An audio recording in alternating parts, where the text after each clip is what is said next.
Padahal jabatannya sekarang adalah wakil presiden dan presiden terpilihnya adalah Prabowo Subianto. Hal ini secara tidak langsung dia menghina Prabowo Subianto. Karena apa? Keputusan yang dia ambil untuk belusukan itu tanpa sepengetahuan Prabowo. Buah jatuh tidak jauh dari pohonnya. Yes. Bahkan kalau buah itu pun udah busuk ya itu makin dekat dengan pohonnya tuh, karena nggak mungkin buah busuk itu bergulir. Jadi kelihatannya Gibran tidak ngerti etik awal bahwa dia adalah wakil presiden terpilih, maka dia mesti tunggu perintah dari presiden terpilih. Kan itu yang kita sebut sebagai etika kepemimpinan. Assalamualaikum warahmatullahi wabarakatuh. Kembali lagi di channel Prayoga Muhammad. Gimana kabar kalian semua? Semoga baik-baik saja ya, dan dilancarkan segala rizkinya. Teman-teman semua, kita akan membahas ya, dimana kali ini Gibran belusukan. Kemarin setelah Gibran keluar dari wali kota, mengundurkan diri dari wali kota Solo ya, beliau sekarang rajin banget belusukan, teman-teman semua. Apakah ini tidak justru menyalip Pak Prabowo yang dimana memang kan ini belum dilantik ya, tapi gaya Gibran ini udah mirip banget sama Jokowi, dimana sering sekali belusukan. Kalau netizen mengatakan seperti itu ya.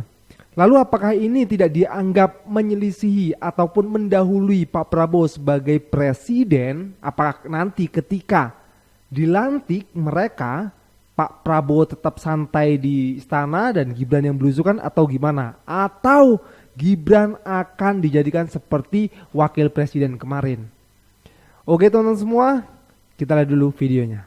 Kalian harus tahu ini, jadi baru-baru ini Gibran melakukan belusukan di beberapa daerah di Indonesia. Namun hal yang menggelitik di sini adalah seolah-olah Gibran ini menempatkan dirinya sebagai orang yang nomor satu di Indonesia.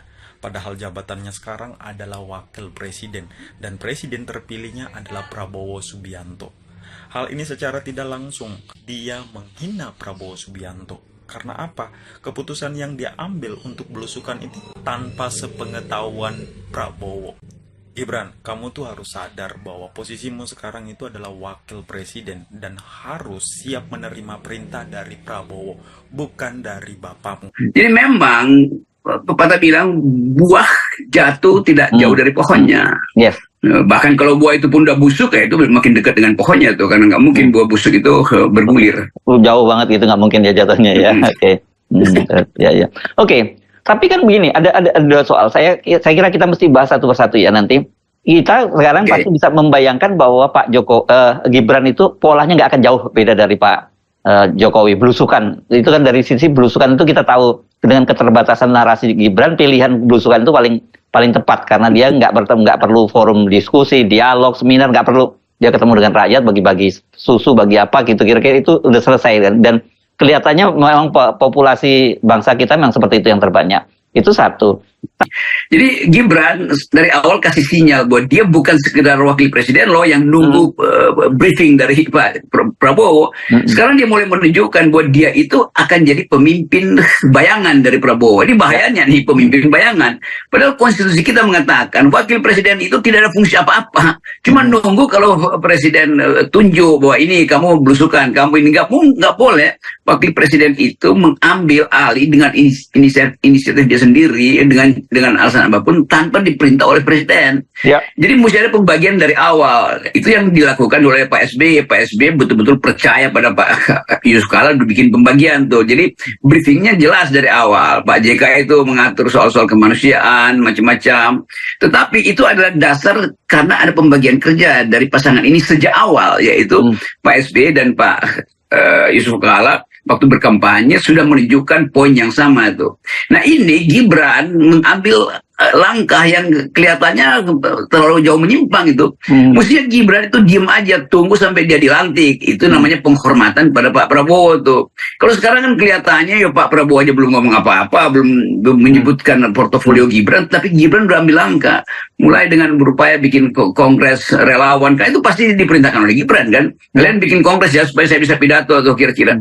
Dan dia kedudukan dia sekarang adalah wakil presiden terpilih, ngapain ngurusin relawan lagi kan?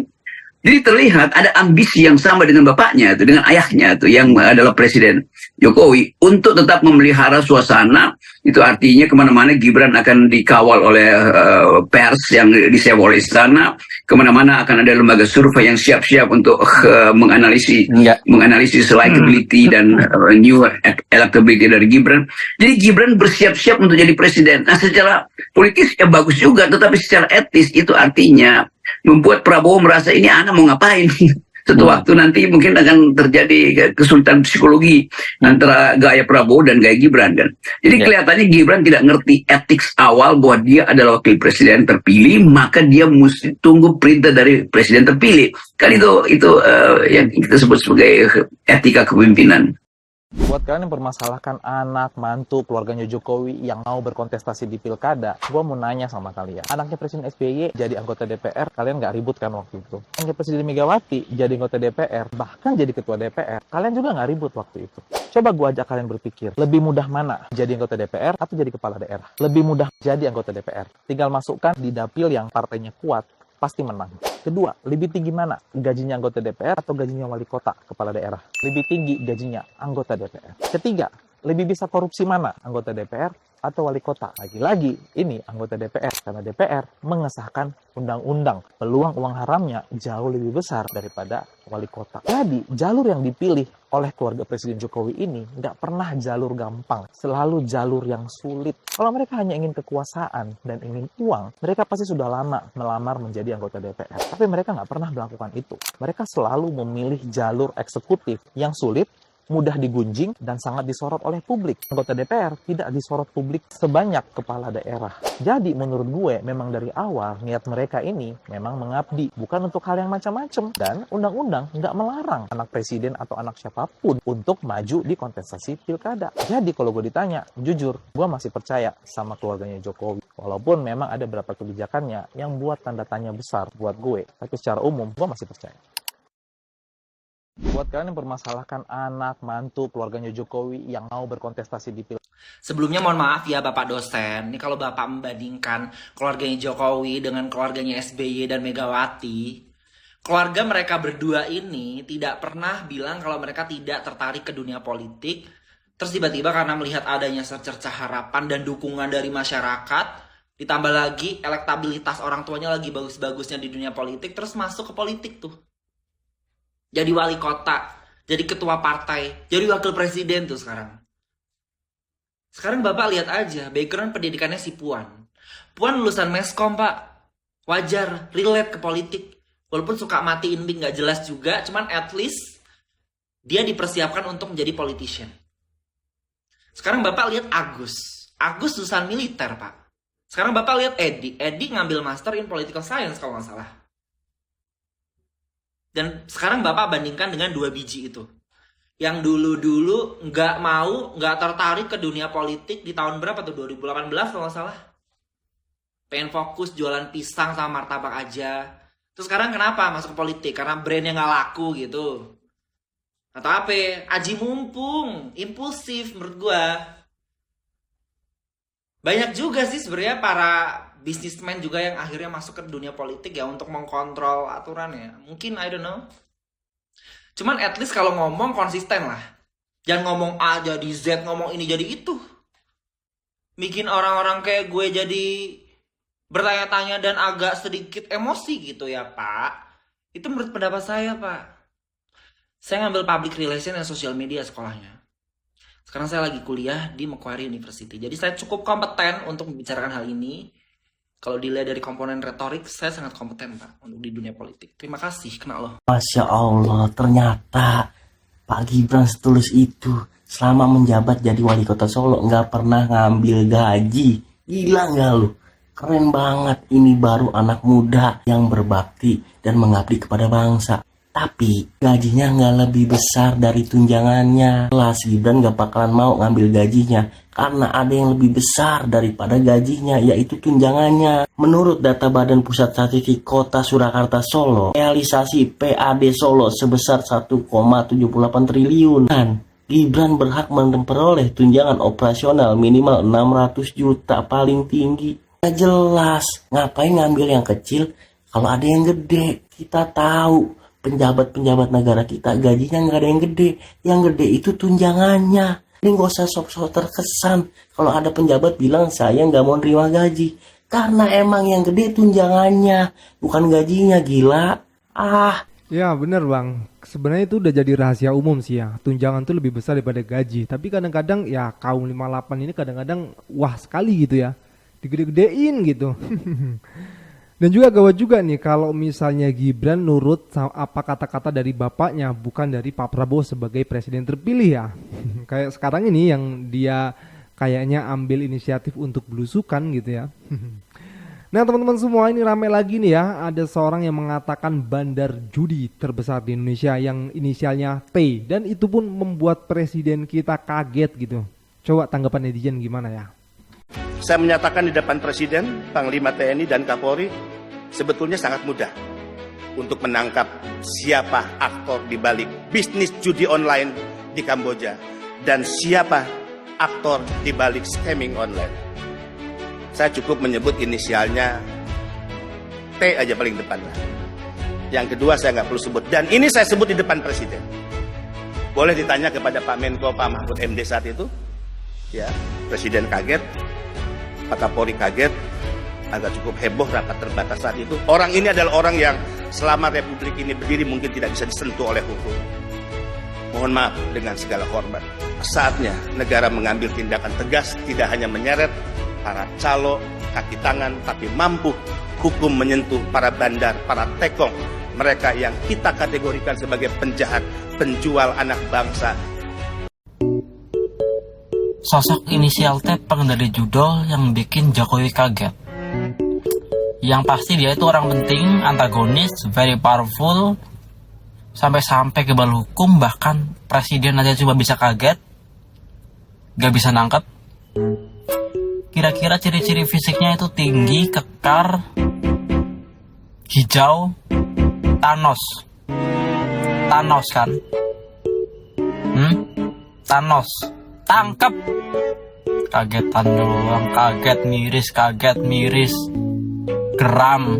Apa sih? Tangkap. Salam logika. Begitu tahu kalau bandar judi itu adalah T, otomatis semua langsung mingkem. Enggak tokoh agama, aparat, politisi, bahkan oposan, semua pada mingkem. Sama saja mereka semua takut untuk ngomong. Kenapa kira-kira? Ayo kenapa? Kalian tahu gak sih siapa itu inisial T? Siapa ya? Kira-kira siapa? Ayo. Nah teman-teman semua, ini juga kemarin yang ramai itu ya, netizen mengatakan SKCK itu sepertinya sudah tidak berlaku lagi, di mana mantan koruptor diangkat jadi inilah pokoknya di pemerintahan. Gimana itu menurut kalian? Coba kita lihat videonya. Ternyata SKCK untuk melamar kerja itu nggak penting ya. Buktinya bapak ini bisa diangkat jadi komisaris PLN, padahal kita tahu sendiri kasusnya gimana dulu. Padahal dulu kasusnya heboh loh, sejagat raya gitu. Selain sabu, polisi temukan kondom di kamar Andi Arief. Cemana lah itu bisa jadi komisaris coy. Gimana nggak makin hancur ini Republik? Yang di dalamnya aja orang-orang macam kayak gini semua. Orang-orang rusak semua. Cemana? Orang-orang yang ada di bawah, masyarakat-masyarakat Indonesia yang ada di bawah, itu kalau mau kerja aja pada disuruh bikin surat keterangan tidak pernah melakukan kejahatan kriminal atau SKCK ya. Nah ini gimana ceritanya? Dua orang, yang satu bekas narapidana narkoba, yang satu bekas narapidana korupsi ya, bisa jadi komisaris utama PLN. Ini sangat menegaskan bahwasanya hukum yang ada di Indonesia itu tajam ke bawah tapi tumpul ke atas. Apa nggak ada lagi sih orang yang berkompeten di bidang itu serta memiliki latar belakang yang baik? Saya tidak ingin membahas soal perilaku kejahatan si dua orang ini ya di masa lalu. Tapi saya ingin berbicara bahwasanya negara itu tidak konsisten dalam menegakkan aturan. Ini gimana gitu loh. Mau jadi apa negara kita ke depannya? Mau jadi ancur-ancuran, terus kayak gini. Kalau misalnya pejabatnya aja nggak bersih, gimana mereka menjalankan tugasnya gitu ya? Apalagi udah tahu hal-hal yang enak ya nggak mau kerja lah, pengennya enak aja pokoknya. Pokoknya kita rakyat disuruh bengong aja lah ngelihat ini semua. Oke teman-teman semua, gue rasa cukup ya. Jangan lupa untuk berikan komentar dan kritikan kalian bawah ini. Jangan lupa juga untuk like, subscribe channel ini. Sekian dari gue Bragam Muhammad. Wassalamualaikum warahmatullahi wabarakatuh.